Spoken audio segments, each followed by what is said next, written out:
Makadini Makadini, good evening. My name is Tariro, neGitare, and we are here on ZiFM Stereo, my station, your station. We were just listening to Lauren Hill. Hansi, I can't take my eyes off of you. Tonight we're doing something unusual because it's business unusual. I am your host, Tai. We've decided to take over this thing. And welcome to the first episode of Creative Economy Conversations on Business Unusual, where we're going to explore the intersections of creativity, of culture, of community, and business. We're trying to highlight the vibrant creative sector that we have, the African creative economy, and sharing insights from people that are actually doing stuff, people that are actually having stories that we can relate to in fashion, in film, in design. We want to unpack the challenges. We want to talk about the breakthroughs and the business behind the creativity. I think it's been such a buzzword.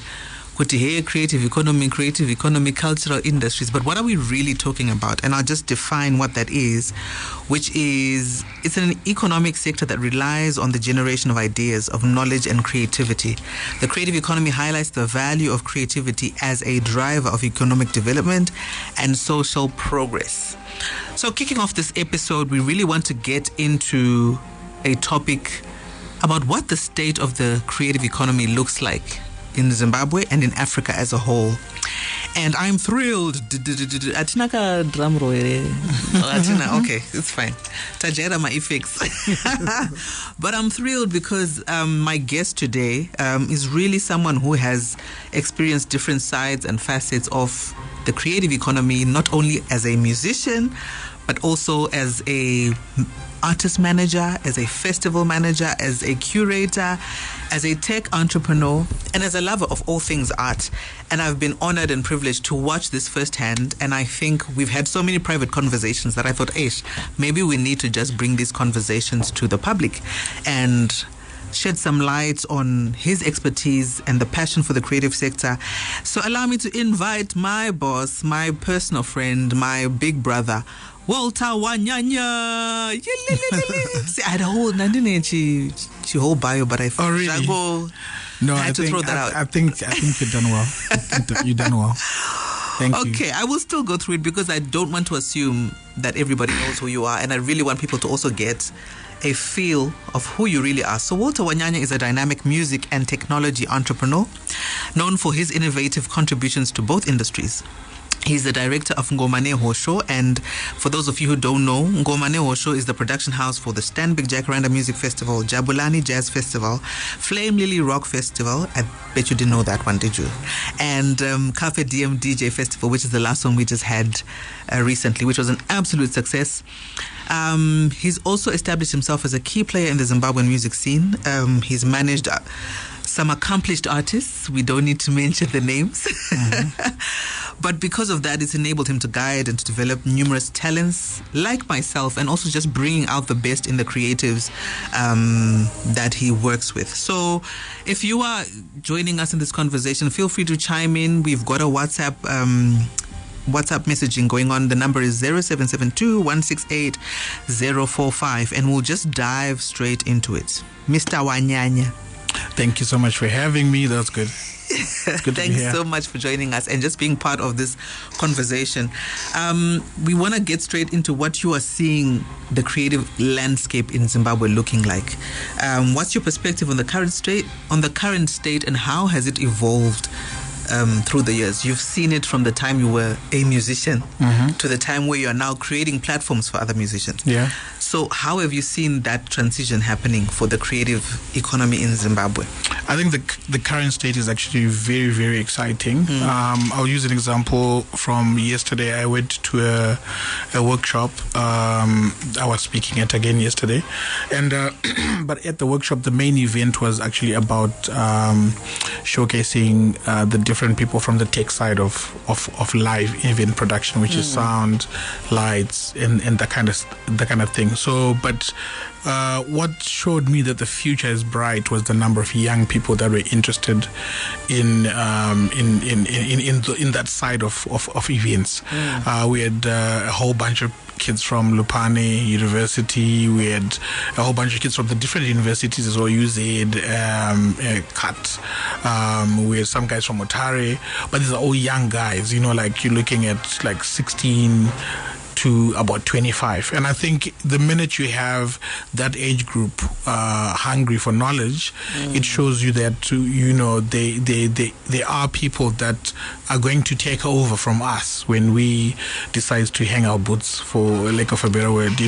So I think that is a very, very a good thing that we can say, that the future is looking bright, because the young guys are hungry to learn and to sharpen their skills and to interact and to do whatever they need to do so that they can be the best they can be in the creative industry. And I think that's the biggest thing, because the future is in our young people. So if our young people were not interested in learning instruments, in doing production, in doing all these things, then we'll be in trouble. Then it means that there is no continuation of whatever it is that we're doing now. So going now to what is currently happening in the industry itself, I think we've seen a lot of growth in production of music, in production of the visual side of the music, in how artists are producing their work and presenting their work to the world.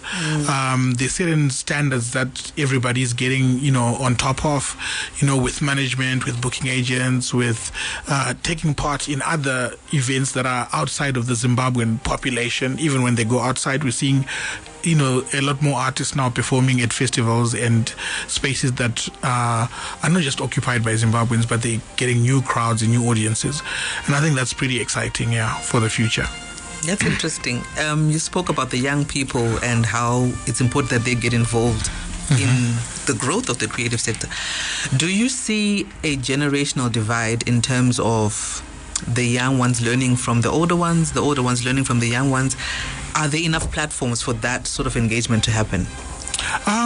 I think we can never have enough platforms for education, because for me personally, education is like one of my favorite things, if not my favorite things. So even with the work that I do, I really get super excited about the education aspect. So we can never over-educate people, whether it's the guys that are currently in the industry or the guys that are wanting to get to take part, or everyone in between there. We can never have too much education. So in fact, we've seen more and more things happening, but we need to see even more things happening in different provinces, because sometimes it's just a Harare thing, and sometimes it's just maybe a little bit of Bulawayo. I think you're doing some stuff in Bulawayo. We would like to see more and more things happening where education is taken to the people, to all the different provinces, so that you don't have to be in Harare, you don't have to be in Bulawayo for you to be able to access education when it comes to like workshops or anything that is free and given out there for people to be to learn. So there's need for more of that happening, and more intent in saying, okay, when we do this, what are we doing? There's that. After me, who's going to come after me? Yeah. After Walter Wanyanya, who's coming? In management, in live event production, in me being a bass player or a guitarist, who's the future? And what am I actually doing in my individual space to make sure that I pass on the knowledge that I've learned? So what has taken me 10 years should take 5 years to the next person that's going to be doing what I'm doing. And then the next person it's going to take them 2 years. The next person is going to be almost instant. So we need to get to a point where we are not stingy with the knowledge that we have, or the connections that we have, or the information that we have. So I think if people are very intentional about sharing knowledge, and you don't have to be considered successful in whatever term, but everybody knows something that someone else doesn't know. So true. So you don't have to say, okay, I'm going to wait until I'm a festival director, or I'm going to wait until I have a Grammy for me to be able to say I can teach somebody or share knowledge. But we have what we know. There's things that I learn from you daily, and I'm still learning. There's things that I can also learn from you and then teach someone else. That's and true. Refine exactly what I would have learned from you. So we'll talk about education forever, because I get really excited about education. Can I testify? Yes. Can I testify? Yes. So one of the things that actually changed the trajectory of my career was in 2011, 2012, I think. Okay. where there was a particular radio station that partnered with you, but it started off with a conversation where we wanted you to support our first ever international tour, which we were running through the acoustic night. And you were like, okay, great. You guys want to go to Germany? Well done. But I want you to go and watch the John Legend concert first. Yes, I remember that. Myself and Prayer Soul. Yeah. And I remember thinking, okay, we could just divert these funds to what we're trying to do, but it was exciting. Okay, let's go watch it. And me watching that concert shifted a lot of things in the way I thought about myself and where the potential of where this gifting could take me. Yeah. So I know in your personal capacity, you've been doing a lot of things to grow the creative economy on a personal level. Yeah. What other things are you doing to ensure that you're passing on the baton in every aspect of your life? So I think in my space, in my work, in the different event properties that we have, one of our events, we have a 2-day workshop. So the other thing that I have managed to do or gain is a very wide range of connections and people that are in the industry, not in Zimbabwe, but on the continent, also like outside of Africa. And I thought, Kuti, okay, with all these people that I have, with all these contacts that I've accumulated from record labels to, your MTVs and your channels and even corporates outside of Zimbabwe that are very passionate about the creative economies, what can we do with these connections? They just shouldn't be phone numbers in my pocket, in my phone. So we decided we're gonna develop the workshop so that it's not just me that can effectively like talk to individual people that are in my life, because I can't talk to everybody at the same time. We decided to start these workshops so that we can invite artists. They're free, by the way, and then we bring people into Zimbabwe to say we're gonna put together 100, 200 people that are interested to learn directly from MTV, directly from your Sonys, directly from your Capassos from South Africa, collecting agencies, directly from other festival directors from different countries. What does it take for you to get on that platform? So topics that we cover there are wide and endless, really, because we actually don't even have enough time, and these workshops are always oversubscribed because the people want to learn. So I just personally felt I needed to do that so that I can avail the people that are in my contacts, the people that I know, to also come and share on the different aspects of the creative economy. And a lot of these people are also super excited about education and be able to give off of what they know. And also some of them, they are also looking for talent. So it's a way of these people coming to discover who we have here in Zimbabwe. And I think a lot more can happen, and a lot more needs to happen. I wish we could, open, as many, music colleges or, anything that, faculties of education in universities need to do a whole lot more about the practicalities of what actually is on the ground when it comes to the arts, and sometimes the arts it's something that's out there and whatever, but the world we live in is literally built by creatives. So everything that we do is literally by creatives. The cars we drive, the phones we use, the spectacles you're wearing, it's a creative that designed that, and then there's the technicalities out of that, so the creative economy is not kutamba or pressure, it's serious business.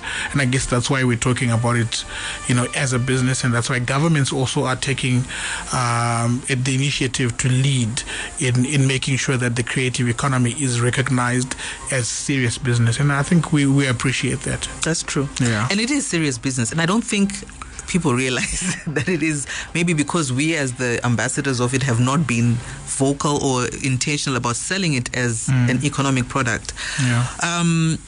So you've sort of traveled the journey, like I said, with different artists, attending different festivals, and having different experiences that no normal artist would, from managing little people like little people to the big people. Yeah.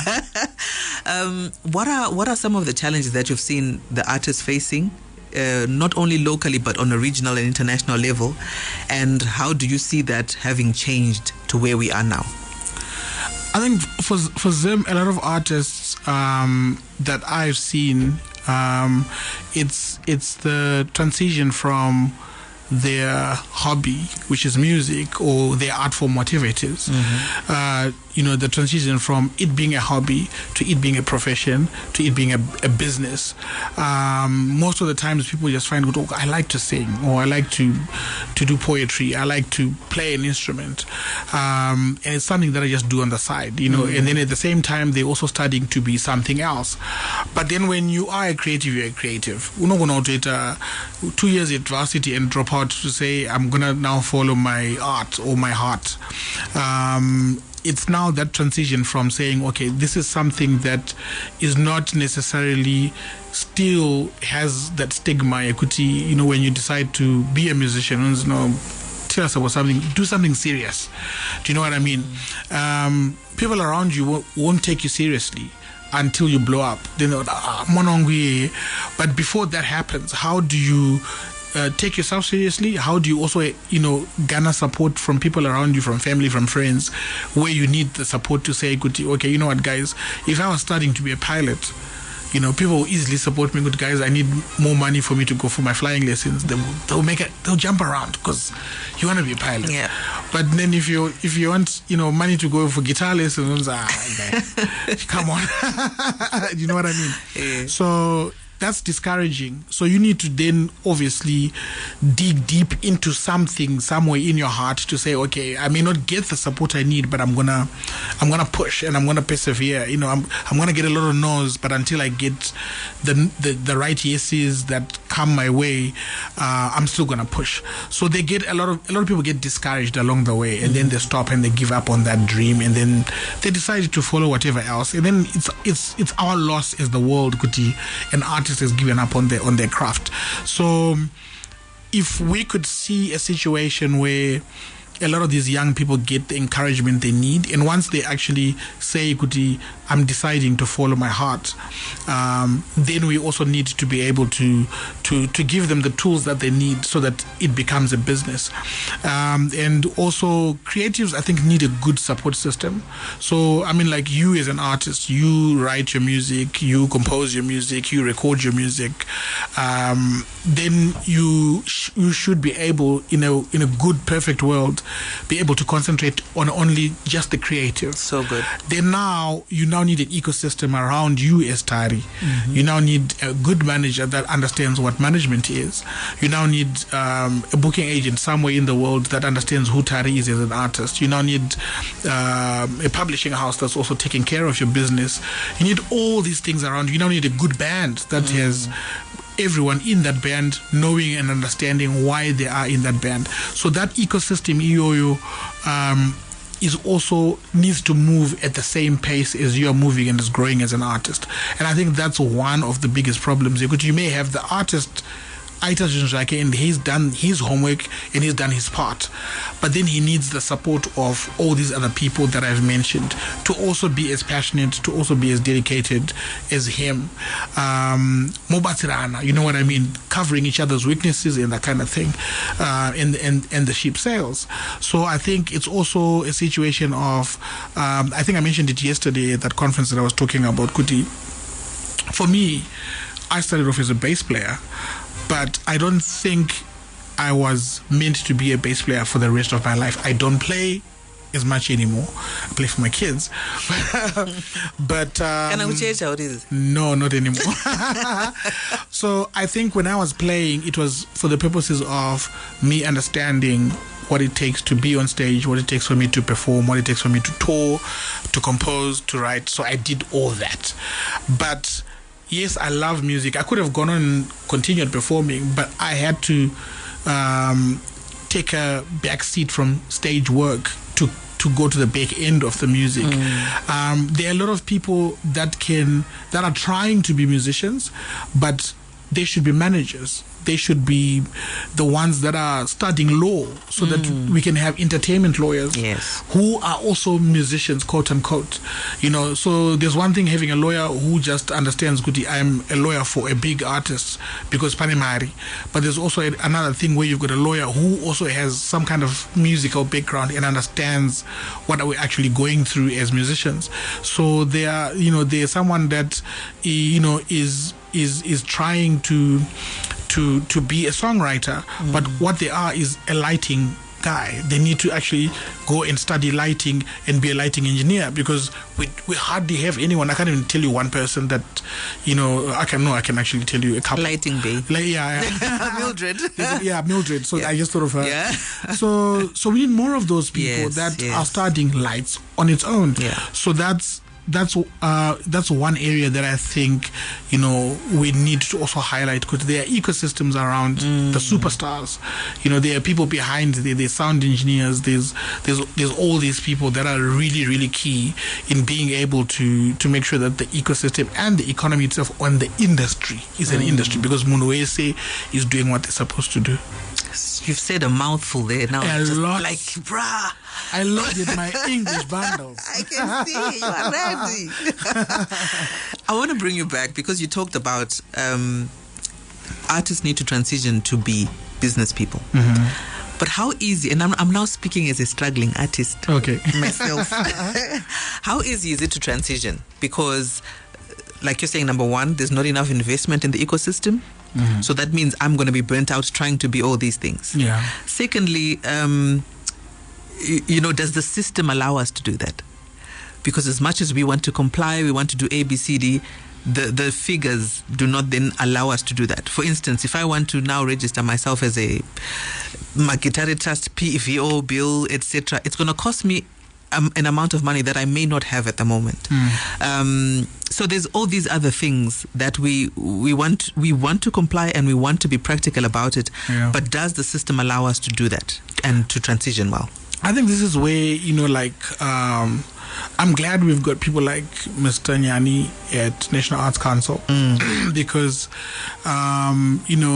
amazing work that a lot of the National Arts Council people have done, and they're continuing to grow as well, and they are our advocates. They are the people that speak on our behalf. We take all our problems to them, and I think more and more they are doing a whole lot more that we've been crying for. We need certain ears to understand. We need certain departments, even in government, to understand the plight of the artist. Where we've got the Ministry of Sports, Arts and Culture. The plight of artists needs to be understood. Okay, on the ground as creatives, how can we adjust certain laws? How can we adjust certain parameters that are there, so that we can actually be active players in the industry, based on what we earn and what is possible, as far as contribution to the economy goes. But we have to start somewhere, because at the end of the day, most of the guys are not earning a lot. They are known, they are popular, but it doesn't really translate to money in their pockets. Very few can make, substantial amount of money, but it's not the majority of them. So you've got the ones that are actively involved, radio and everything like that.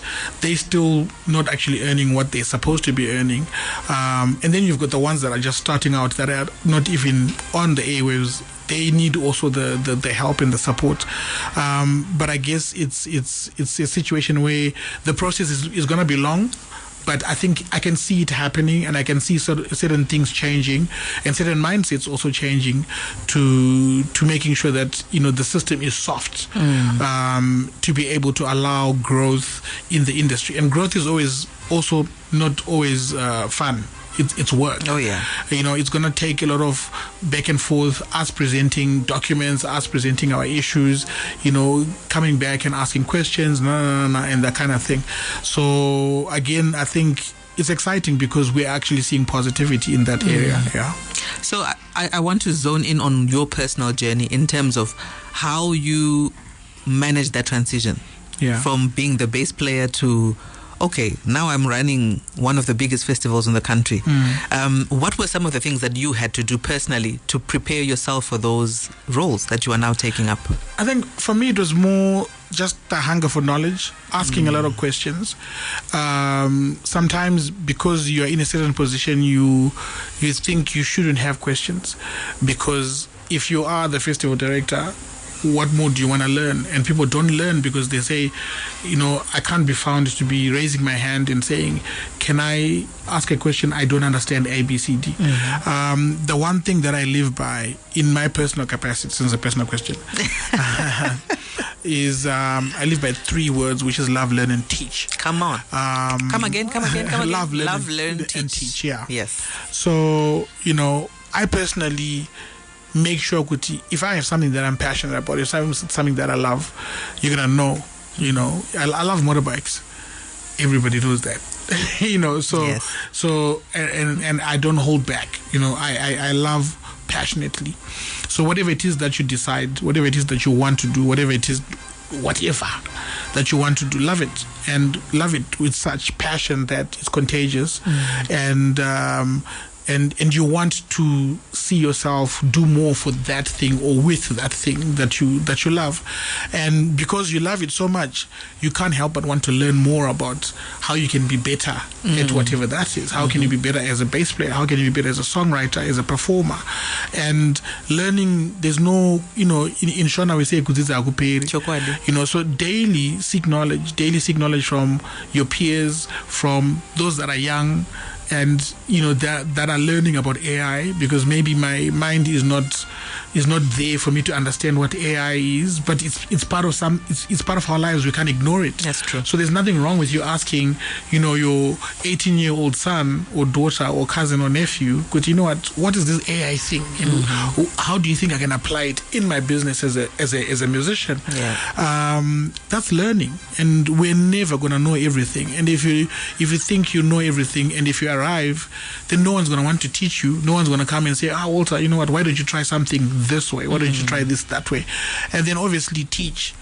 As you teach, you actually learn, because usually if you're asked to teach on a certain subject, you have to research on it, right? Yes. So as you're researching, guess what's happening? You are learning. So again, it goes back to learning.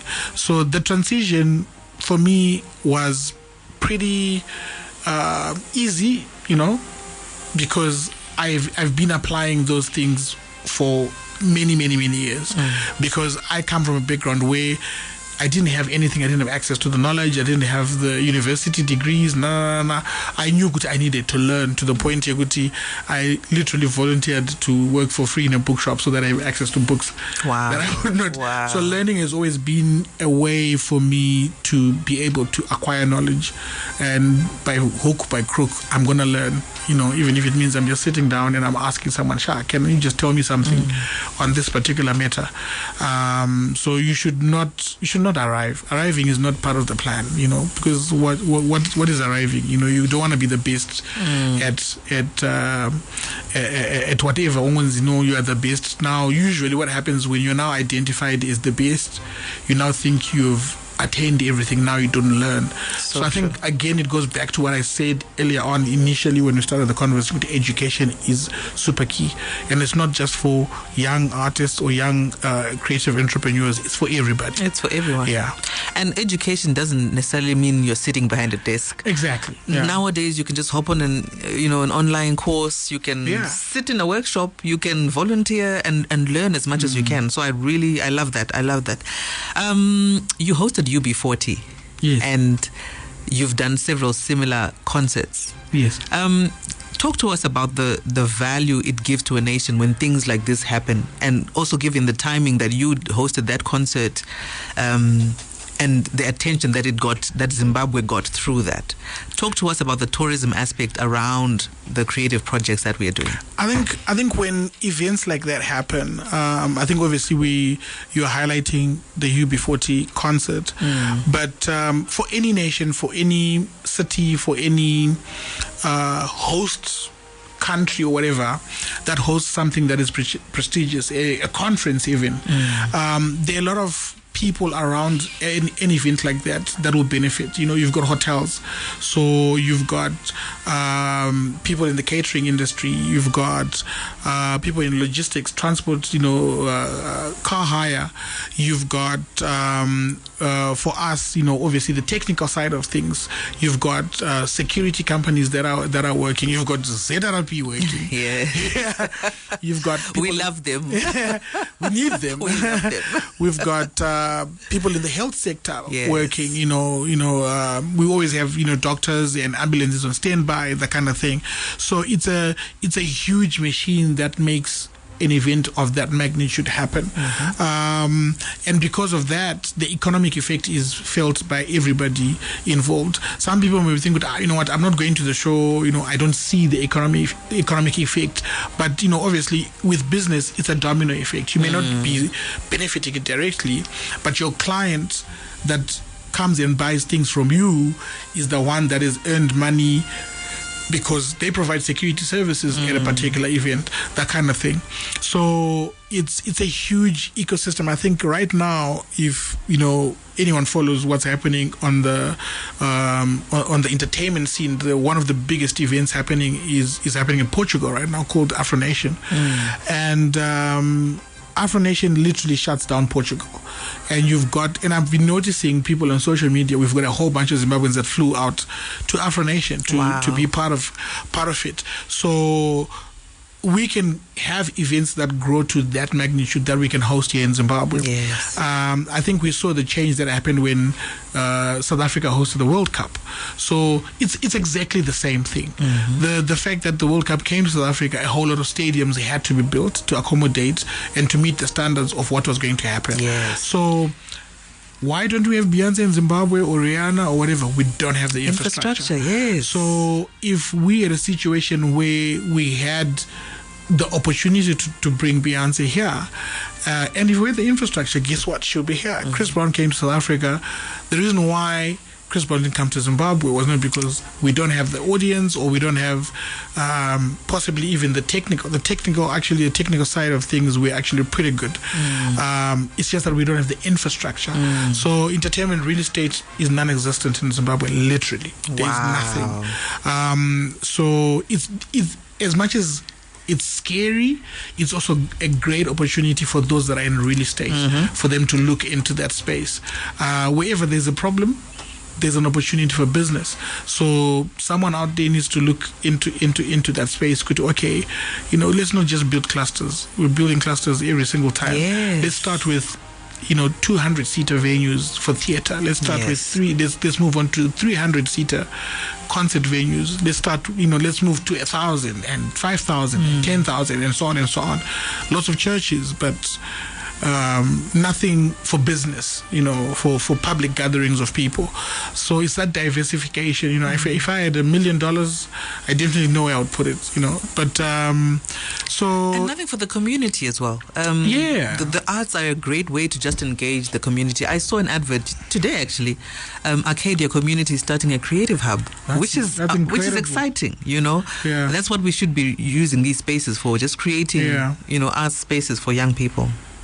I love that entertainment real estate. We're actually going to have a segment on that where we're going to talk about the development of the seat and what are the implications of that on us as creatives. What are we doing with the existing spaces and what are we doing about creating new space? Yeah, it's a huge problem. And a huge opportunity as well. Yeah. So if you're just joining us, we're speaking to Walter Wanyanya from Ngomane Hosho. My name is Tariro neGitare. I've literally taken over Business Unusual and we're talking about the creative economy. If you have anything you want to chime in, please drop us a WhatsApp message on 0772 168 045 and we'll be happy to join to catch you in on the conversation. I'm looking at the time and it is flying. Well, yeah. I still have a lot of things I want to talk to you about. You're also a tech guy. Yes. You're a big techie. And what are you seeing as the impact of technology on the creative economy, particularly in terms of distribution and audience engagement, and even just looking at the production, our productions now? Do we only have 1 minute? Knock yourself out. But not to tip extra time. So I think technology is amazing, and what's happened over time is pretty exciting. From when I was, playing on stage. So, I think you remember Kudara used to have a snake cable. Yes. That thing was huge. It was heavy. For those that are in technical, they know what that is. When things were analog, so there would be a lot of equipment. The speakers were huge. Everything is now compact, bigger and better. And also, we spoke about AI earlier on. I think there are so many exciting things, like even broadcasting as well. ZiFM can easily have outside broadcasting now. With OB vans. OB vans back in the day were vans. Magonyet. You know what I mean? But now it's become much smaller. You can literally do an OB out of the back of a Honda Fit and be able to broadcast easy. So everything has really become so much easier. It's now the digital age. We are holding in our hands literal broadcasting stations with we can go live on Facebook. If you've got 5,000 people, you're already broadcasting. So there's all these amazing examples I can give you as far as tech goes and as far as how it's made things easier. But also, there's a danger there for us being lazy because we now have technology that makes life easy. I remember back in the day, Tari, you would know your cousin's phone number, you would know your mom's work number, you know your own phone number, you know the school phone numbers. Don't ask me if I ask you now, you probably don't have, you probably, but I think I do have my mom. So, you get what I mean. Yeah. But now we're lazy to remember simple things like that because obviously you've got your phone with a terabyte of space, 250 gigs or whatever, because you just press and type in the name of the person, number comes up. But back in the day, you didn't have that. You didn't have that. So it taught you to then memorize. But now we've become lazy and we don't remember certain things because the machines are doing it for us. And I think the balance is now needed between embracing AI, embracing technology, and also still making sure that we don't forget HI, which is human intelligence. That also still needs to be harnessed, needs to be sharpened, and using the technology, but also using your brain. Okay, I need to think for myself. Yes. There's certain things that I need to do to continue to have the power, to continue to keep the creativity in my hands, and not putting it into the hands of machines or in the hands of computers. So it's finding the balance between those two. So I'm excited about what's there, but I'm also kind of like, we're also seeing a situation where we now have AI bands. I was watching something online today where a band is full on AI. They just produce music, and I'm like, what? Yeah. To the point that that band can now even perform with holograms and they can tour. Yeah. That's scary. It's scary. You know what I mean? But what does that mean for me as Tariro neGitare, a musician who, how is my work not under threat? I don't think so. I think it's embracing it and Kudara, there was that 2000, what was it called? Y2K compliance. Everybody was like, the computer's gonna blow up. So I think, everything that's new, everything that we don't understand, Kachinji Kacho, we are scared of. And we take with like, oh no, the jobs are going to be taken. But I think it's evolving and embracing whatever. You don't want to be the Kodak in human form where you don't evolve with everything. Kodak was once... The biggest thing. Yeah. Nokia was once the biggest company when it comes to phones, but it's nowhere near the other companies that evolved or the other companies that just came and took over the market. So true. So it's more about, yes, you must have your concerns, you must have whatever, but you must also be open-minded enough to say, okay, this is the new world that we live in. How can I be part of it, and how can I take what is there and use it to my advantage? Again, like I said, with the right balance, still utilizing your human intelligence and not overutilizing the AI side of things. Balance. Nice. I'm trying to hold myself back because when you've got like knowledge and what they're doing, but you're not trying to reveal too much. One thing I do know that I want to just put in the public is that I know you're doing a lot of things for the creative economy that people will never find out. But you are plugging Zimbabwe in some amazing spaces and just making things move for Zimbabwean creative. So big shout out to you. Tell us more about the festival network that you are a part of.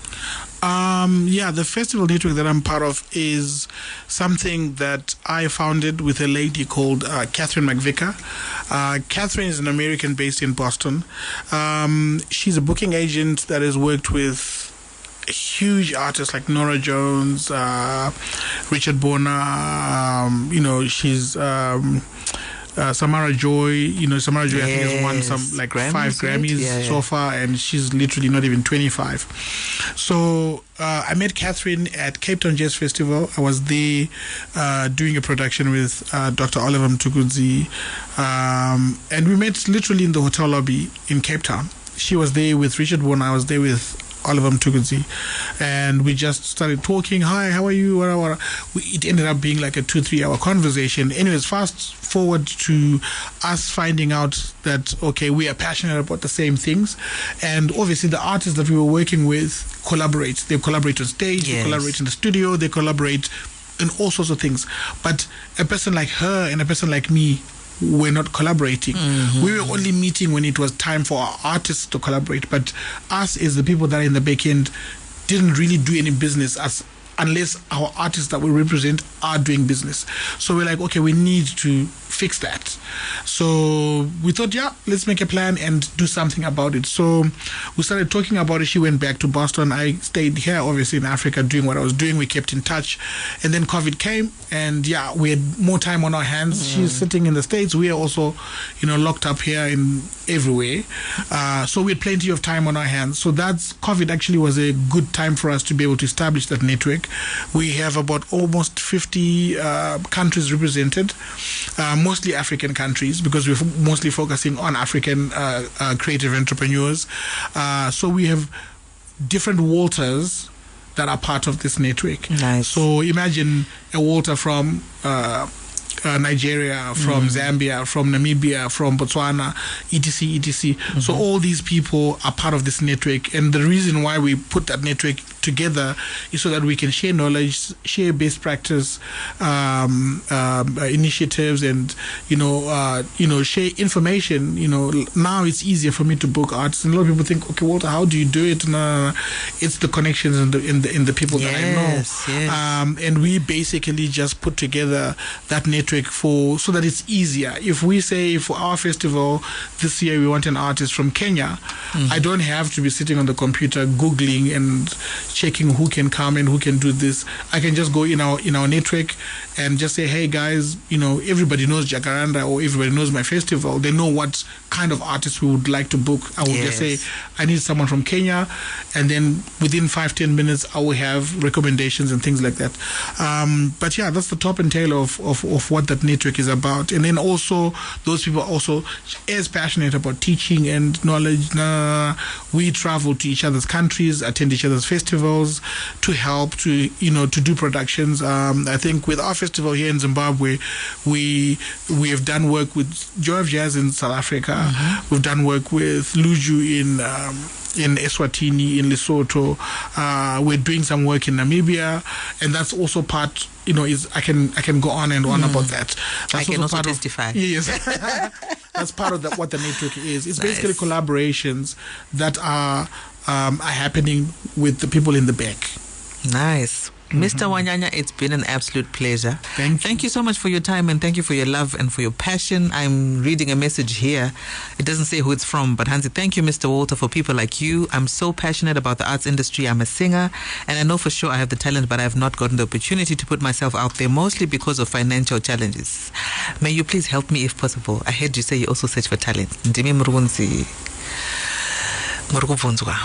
think if you need any help, when we do our workshops and things like that, that's the best place to come. That's a great place to start. Whether it's from me or whatever, the people that are there to help are, you will find them in these workshops, and that's the easiest way for you to be able to get ahead. Yeah, and also follow us on the socials. Ngomane Osho, neGitare Africa Trust, Walter Wanyanya, Tariro neGitare. We're always posting these opportunities for people to just plug on and see what works for you, because not everything works for everyone, right? ZiFM is also obviously posting a lot on their channels. I mean, the fact that they're hosting this conversation this evening is a very good sign. Shout out to ZiFM. Shout out to ZiFM. My station, your station. Ladies and gentlemen, it's been an absolute pleasure being with you. My name is Tariro neGitare. It's the Creative Economy Conversations on Business Unusual, and we are signing out.